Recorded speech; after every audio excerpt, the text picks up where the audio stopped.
सुप्रभात, आदाब, नमस्कार। तारीख 10 जून, दिन शुक्रवार। सत्यम न्यूज वेब टीवी की फटाफट खबरों में आपका स्वागत है। भदोही जिले की कई अहम खबरों के साथ आइए शुरुआत करते हैं इस बड़ी खबर से। आज की खबर, आज शुक्रवार है। जुमे की नमाज के दौरान शरारती तत्व कोई गड़बड़ी न फैलाने पाए, इसके लिए भदोही जनपद पुलिस ने पूरी तरह कमर कस ली है। गुरुवार की शाम शरारती तत्वों को कड़े संदेश देने के लिए पुलिस अधीक्षक डॉक्टर अनिल कुमार के नेतृत्व में भदोही शहर में फ्लैग मार्च किया गया है। एसपी की मौजूदगी में बड़ी संख्या में पुलिस सड़कों पर उतरी और शांति व्यवस्था बनाए रखने की अपील की है। कहा कि अगर कोई भी शरारती तत्व अफवाह फैलाता है या शांति व्यवस्था में खलल डालने की कोशिश करता है तो ऐसे लोगों के खिलाफ कठोर कार्रवाई की जाएगी। एसपी ने कहा कि सोशल मीडिया पर भी नजर रखी जा रही है। उधर भदोही के मुस्लिम धर्म गुरुओं ने भी सभी से अपील की है कि जिले में धारा 144 लागू है। लोग जुमे की नमाज अदा कर अपने अपने घरों को चले जाए। इसी तरह दुर्गागंज व गोपीगंज में भी पुलिस ने फ्लैग मार्च किया है। मवेशी खाने का दरवाजा तोड़कर हौसला बुलंद चोरों ने पशुपालक की 8 बकरी उठा ले गए हैं। मामला भदोही कोतवाली इलाके के जमनीपुर का है। सीताराम के मुताबिक रोजाना की तरह वह अपने बकरियों को घर के समीप बने एक मकान में बंद कर सोने चला गया। सुबह देखा तो मवेशी खाना का दरवाजा टूटा हुआ था और सभी बकरियां गायब थी। उसके मुताबिक 4 बकरा और 4 बकरी चोर उठा ले गए हैं, जिसकी कीमत 1.5 लाख रुपए आकी गई है। पशु पालन कर सीताराम अपने परिजनों का पेट पालता था, लेकिन भदोही में हौसला बुलंद चोरों ने पशुपालक को बर्बाद कर दिया है। चोरी की सूचना उसने भदोही कोतवाली पुलिस को दी है, लेकिन कोतवाली पुलिस जांच की बात कहते हुए उसे कोतवाली से लौटा दिया है। पशुपालक का परिवार बेहद गरीब है तथा इस चोरी की घटना से पूरा परिवार सदमे में है। जुमे की नमाज के बाद कानपुर में हुए बवाल को लेकर भदोही पुलिस भी पूरी तरह अलर्ट है। गुरुवार को भदोही कोतवाली में भदोही एसडीएम चंद्रशेखर की अध्यक्षता में मुस्लिम धर्मगुरुओं के साथ शांति समिति की बैठक हुई है। इस मौके पर भदोही शहर इंस्पेक्टर गगनराज सिंह सहित नगर के तमाम संभ्रांत लोग मौजूद रहे। इस दौरान एसडीएम ने कहा कि जनपद में धारा 144 लागू है। नमाज अदा करने के बाद कोई भी सड़क पर इकट्ठा न हो। धारा 144 उल्लंघन करने वालों के खिलाफ कार्रवाई की जाएगी। कहा कि धारा 144 लागू है, ऐसे में 5 से अधिक व्यक्ति सड़कों पर दिखाई पड़े तो कार्रवाई की जाएगी। साथ ही कहा कि शरारती तत्वों पर भी नजर रखी जा रही है। सोशल मीडिया पर किसी भी तरह की अफवाह फैलाने वालों के खिलाफ सख्त कार्रवाई की जाएगी। एसडीएम ने सभी से अपील की है कि जुमे की नमाज अदा करने के बाद लोग सीधे अपने अपने घरों की ओर चले जाएं। कोइरौरा थाना इलाके के महदेवा गांव में एक रिहायशी मढ़े में आग लग गई। गरीब परिवार बेघर हो गया है और खुले आसमान के नीचे आ गया है। रिहायशी मढ़े में आग लगने से मढ़े में रखा घर का सारा सामान जलकर राख हो गया है। बताया जाता है कि महदेवा गांव निवासी बुदुलगिरी पूजा पाठ कराते हैं। गुरुवार की सुबह वह किसी काम से बाहर गए हुए थे। बुदुल की पत्नी परमिला देवी मढ़े में खाना बना रही थी। इसी दौरान रिहायशी मढ़े में आग लग गई। देखते ही देखते आग पूरी तरह भड़क गई और मढ़े में रखा गृहस्थी का सारा सामान जलकर राख हो गया। इस मढ़े में बुदुलगिरी, उनकी पत्नी व 2 बच्चे रहते थे। मढ़े में आग लगने से अब परिवार खुले आसमान के नीचे आ गया है। संदिग्ध हाल में एक विवाहिता की मौत हो गई है। आनन फानन में ससुराली जन शव का अंतिम संस्कार करने की तैयारी में जुट गए थे। तभी मायके वालों की सूचना पर पहुंची पुलिस ने अंतिम संस्कार को रोकते हुए शव को कब्जे में लेकर पोस्टमार्टम के लिए भेज दिया है। मामला दुर्गागंज थाना इलाके के गोपीपुर का है। बताया जाता है कि जौनपुर जनपद के रामपुर की रहने वाली राधा दुबे की शादी दुर्गागंज के गोपीपुर निवासी अमित दुबे के साथ 1.5 वर्ष पहले हुई थी। बुधवार की रात विवाहिता राधा दुबे की तबीयत अचानक बिगड़ गई। ससुराल के लोग अस्पताल लेकर पहुंचे, जहां डॉक्टरों ने मृत घोषित कर दिया। विवाहिता की मौत होने के बाद ससुराल के लोग अंतिम संस्कार की तैयारी करने लगे। तभी विवाहिता के मायके जौनपुर इसकी जानकारी पहुंच गई। मायके वालों ने इसकी सूचना दुर्गागंज पुलिस को दी। मौके पर पहुंची पुलिस ने विवाहिता के शव को कब्जे में लेकर पोस्टमार्टम के लिए भेज दिया है। बाल मजदूरी को लेकर श्रम विभाग ने गुरुवार की शाम ज्ञानपुर में ताबड़तोड़ छापेमारी की है।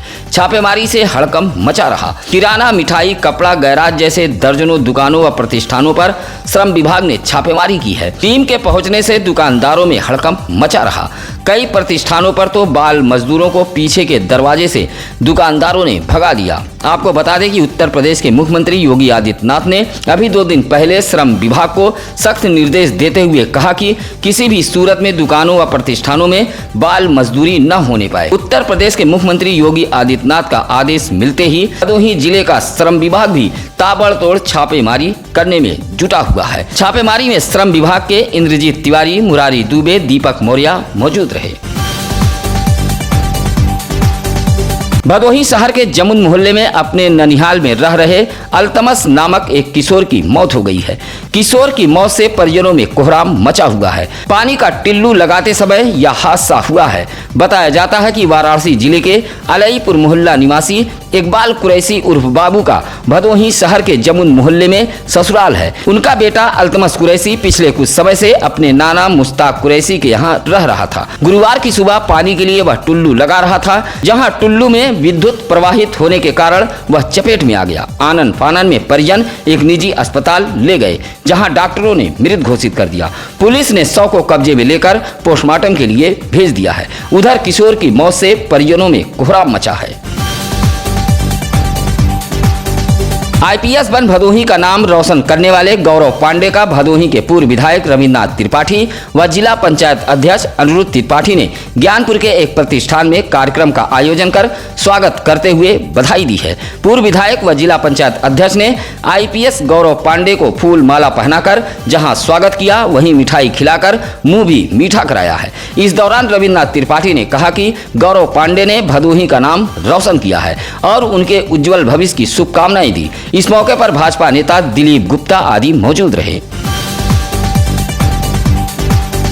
गुरुवार की सुबह भदोही शहर के महाराजा बलवंत सिंह राजकीय चिकित्सालय में एक विवाहिता की अबूझाल में मौत हो गई। मौत की जानकारी मिलते ही इलाज के लिए विवाहिता को लेकर आए लोग शव लेकर फरार हो गए, जो चर्चा का विषय बना रहा। गुरुवार की भोर में कुछ लोग एक विवाहिता को लेकर पहुंचे थे।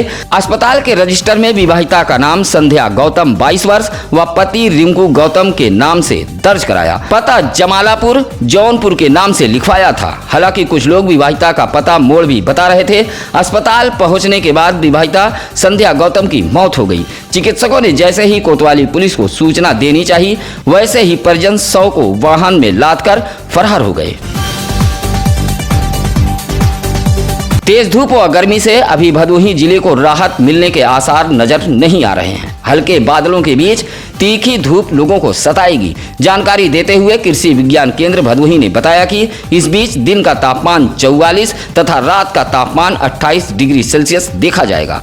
उमस और गर्मी से अभी निजात नहीं मिलेगी। इस दौरान हवाओं का रुख पछुआ होगा तथा 16 किलोमीटर प्रति घंटे की रफ्तार से हवाएं चलने की संभावना है। गुरुवार को गंगा दशहरा के मौके पर गोपीगंज के रामपुर गंगा घाट पर हजारों आस्थावानों ने डुबकी लगाई। इस दौरान सुरक्षा को लेकर पुलिस घाट पर मुस्तैद रही। गंगा स्नान कर लोगों ने पूजा पाठ किया। मान्यता है कि इस दिन गंगा पूजा करने से भगवान विष्णु प्रसन्न होते हैं और अपना आशीर्वाद प्रदान करते हैं। गंगा दशहरा के मौके पर स्नान के लिए घाटों पर आस्थावानों की भीड़ सुबह से ही उमड़ी थी। घाट पर मेले जैसा दृश्य देखा गया। भदोही तहसील में तबादले की मांग को लेकर चल रहे अधिवक्ताओं के अनशन से अब वादकारी परेशान हो उठे हैं तथा तहसील का काम भी ठप पड़ा है। दूर दराज से आने वाले वादकारी हलकान व परेशान हैं। आपको बता दें कि भदोही तहसील बार एसोसिएशन के बैनर तले अध्यक्ष सूर्य प्रसाद द्विवेदी के नेतृत्व में कई दिनों से अधिवक्ताओं का प्रदर्शन भदोही तहसील में जारी है। उधर गुरुवार को भी अधिवक्ता तबादले की मांग पर अडिग रहते हुए न्यायिक कार्य से विरत रहकर जमकर प्रदर्शन किया है। नेशनल हाईवे के किनारे बना नाला हादसों का सबब बन रहा है। इस खुले नाले में आए दिन वाहन गिरकर दुर्घटनाग्रस्त हो रहे हैं। ऐसा ही एक मामला फिर एक बार सामने आया है, जहां राष्ट्रीय राजमार्ग गोपीगंज इलाके के गिराई के समीप खुले नाले में एक ट्रक जा फंसी। ट्रक प्रयागराज से वाराणसी की तरफ जा रही थी। घंटों मशक्कत के बाद क्रेन के जरिए नाले में फंसी ट्रक को बाहर निकाला गया। हालांकि हादसे में चालक व खलासी बाल बाल बच गए हैं। राष्ट्रीय राजमार्ग के किनारे खुला यह नाला अब हादसों का कारण बन रहा है। गुरुवार को गंगा नवमी के दिन औराई इलाके के सुंदरवन कटेवना में 108 फीट ऊंची मंदिर निर्माण के लिए भूमि पूजन किया गया। यह भूमि पूजन मां राजलक्ष्मी मंदा की मौजूदगी में 1008 सुप्रीमो कैलाशपुरी महाराज ने विधिवत पूजा पाठ के बाद किया है। इस दौरान बड़ी संख्या में लोग मौजूद रहे। मां राजलक्ष्मी मंदा ने बताया कि इस मंदिर में 9 टन का 9 फीट ऊंचा शिवलिंग स्थापित होगा। मंदिर की ऊंचाई 108 फीट ऊंची होगी, जिसके निर्माण के लिए गुरुवार को गंगा नवमी के दिन भूमि पूजन किया गया है। इस शिवलिंग के दर्शन का मां राजलक्ष्मी मंदा ने महत्व भी बताया है। भूमि पूजन के बाद प्रदेश सरकार के कैबिनेट मंत्री स्वतंत्र देव सिंह ने वीडियो कॉलिंग से मां राजलक्ष्मी मंदा से बातचीत भी की। सत्यम न्यूज के खबर का एक और असर हुआ है। ज्ञानपुर पुरानी तहसील के समीप लगा ट्रांसफार्मर 24 घंटे के अंदर ही लगा दिया गया। आपको बता दें कि ज्ञानपुर के पुरानी तहसील के समीप लगा ट्रांसफार्मर जल गया था, जिसके चलते महिला थाना, आबकारी विभाग व ज्ञानपुर कोतवाली अंधेरे में थी। साथ ही बिन बिजली लोग बिलबिला उठे थे। पेयजल की भी समस्या खड़ी हो गई थी। नारायण कॉलोनी के लोग भी परेशान हो गए थे। इस खबर को सत्यम न्यूज ने प्रमुखता से चलाई थी। खबर का असर यह हुआ कि विद्युत विभाग के अधिकारियों ने 24 घंटे के अंदर ही जले ट्रांसफार्मर को बदल दिया है, जिससे लोगों ने राहत की सांस ली है। गोपीगंज नगर के बड़ा चौराहे पर गुरुवार को एक बाइक अचानक अनियंत्रित हो गई। उस पर सवार 2 युवक मिनी ट्रक की चपेट में आ गए। संयोग अच्छा था कि दोनों सकुशल बच गए, लेकिन बाइक क्षतिग्रस्त हो गई। बताया जाता है कि प्रयागराज से एक मिनी ट्रक वाराणसी की तरफ जा रही थी। तभी गोपीगंज के बड़ा चौराहे पर अचानक तेज रफ्तार से आ रहे बाइक को चालक ने रोक दिया, जिससे बाइक असंतुलित होकर सड़क पर गिर गई और मिनी ट्रक की चपेट में आ गई। ट्रक चालक की सूझबूझ से सराई के पटखानी निवासी बाइक चालक शुभम पाठक व बाइक के पीछे बैठा लालचंद नामक व्यक्ति बाल बाल बच गया, लेकिन बाइक क्षतिग्रस्त हो गई। काफी देर तक दोनों चालकों के बीच तू मैं होता रहा। मौके पर पहुंची पुलिस ने समझा बुझाकर मामले को शांत करा दिया। औराई थाना इलाके के हैबतपुर गांव में 2 सगे भाइयों को मारपीट कर घायल कर दिए जाने का मामला सामने आया है। मामले में पुलिस ने 4 लोगों के खिलाफ रिपोर्ट दर्ज किया है। पीड़ित रामाश्रय मौर्य के मुताबिक हैबतपुर गांव निवासी उसके विपक्षी उदल मौर्य, कैलाश मौर्य, रामधनी मौर्य, रंजीत मौर्य बीच रास्ते में गड्ढा खोद रहे थे। जब उन्हें मना किया गया तो वह लाठी डंडा लेकर उसके ऊपर टूट पड़े। जब भाई संतोष मौर्य उसे बचाने आया तो विपक्षियों ने उसे भी मारपीट कर घायल कर दिया। मौके पर पहुंची पुलिस ने घायलों को CSC औराई में भर्ती कराया, जहां हालत गंभीर होने पर चिकित्सकों ने जिला अस्पताल के लिए रेफर कर दिया। रामाश्रय की तहरीर पर औराई पुलिस ने उदल मौर्य, कैलाश मौर्य, रामधनी मौर्य व रंजीत मौर्य के खिलाफ रिपोर्ट दर्ज कर लिया है। अब किसी गरीब की मौत के बाद शव ले जाने के लिए परेशानी नहीं झेलनी पड़ेगी। ऐसी ही एक पहल नगर पंचायत ज्ञानपुर ने शुरू की है। गुरुवार को नगर पंचायत अध्यक्ष हीरालाल मौर्य ने निःशुल्क शव वाहन का शुभारंभ किया है। प्रोफेसर कॉलोनी में विधिवत पूजा पाठ करने के बाद शव वाहन को नगर पंचायत ज्ञानपुर की जनता के लिए समर्पित कर दिया है। कहा कि बहुत से ऐसे गरीब हैं जिनके पास दाह संस्कार के लिए पैसे नहीं होते और उन्हें शव ले जाने में कठिनाइयां होती हैं। ऐसे लोगों के लिए निःशुल्क शव वाहन चलाया जा रहा है। चेयरमैन ने कहा कि शव वाहन के लिए या तो जरूरतमंद उन्हें फोन करें या फिर अधिशासी अधिकारी नगर पंचायत को फोन कर निःशुल्क शव वाहन प्राप्त कर सकते हैं। इस मौके पर विजय बिंद, आलोक रावत, राजेंद्र श्रीवास्तव, राहुल आदि मौजूद रहे। कानपुर में हुई घटना के बाद भदोही जनपद पुलिस सहित खुफिया विभाग पूरी तरह एक्टिव मोड पर है। शरारती तत्वों, सोशल मीडिया सहित बाहर से आने वाले वाहनों पर पुलिस व खुफिया विभाग नजर रख रही है। इसी के मद्देनजर गुरुवार को भदोही जिले के अलग अलग स्थानों में वाहनों की सघन तलाशी लेते हुए चेकिंग अभियान चलाया गया।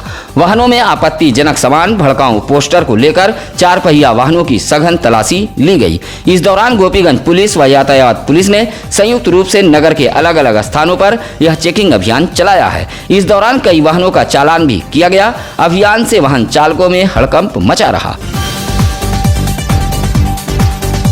भदोही जिले के रामपुर और धनतुलसी घाट से 16 जून से स्टीमर का संचालन किया जाएगा। यह जानकारी देते हुए लोक निर्माण विभाग के अधिशासी अभियंता संजीव भीमराव ने बताया कि जून में बारिश शुरू होने व तेज हवाओं के बीच पीपा पुल से पार होने में अनहोनी का भय बना रहता है, जिसके लिए रामपुर और धनतुलसी घाट पर स्टीमर का संचालन कराया जाएगा। संचालन के लिए टेंडर प्रक्रिया पूरी कर ली गई है। 15 जून तक स्टाम्प ड्यूटी की औपचारिकताएं पूरी कराकर 16 जून से स्टीमर का संचालन शुरू करा दिया जाएगा। गोपीगंज नगर पालिका परिषद की लापरवाही से वार्ड नंबर 22 हनुमानगढ़ी कॉलोनी में इस वक्त भीषण गंदगी फैली हुई है। नालियां पूरी तरह जाम हैं। नालियों से उठ रहे दुर्गंध से कॉलोनी वासी परेशान हैं। कॉलोनी वासियों का कहना है कि अगर बारिश से पहले नालियों की सफाई नहीं हुई तो हालत बदतर हो जाएंगे। आज की खबरें कैसी लगी यह हमें कमेंट कर जरूर बताएं। इसी के साथ अब नसीर कुरैशी को दीजिए इजाजत। कल फिर होगी कुछ अहम खबरों के साथ मुलाकात। नमस्कार, आदाब। ताज़ा खबरों के लिए सत्यम न्यूज़ को सब्सक्राइब करें।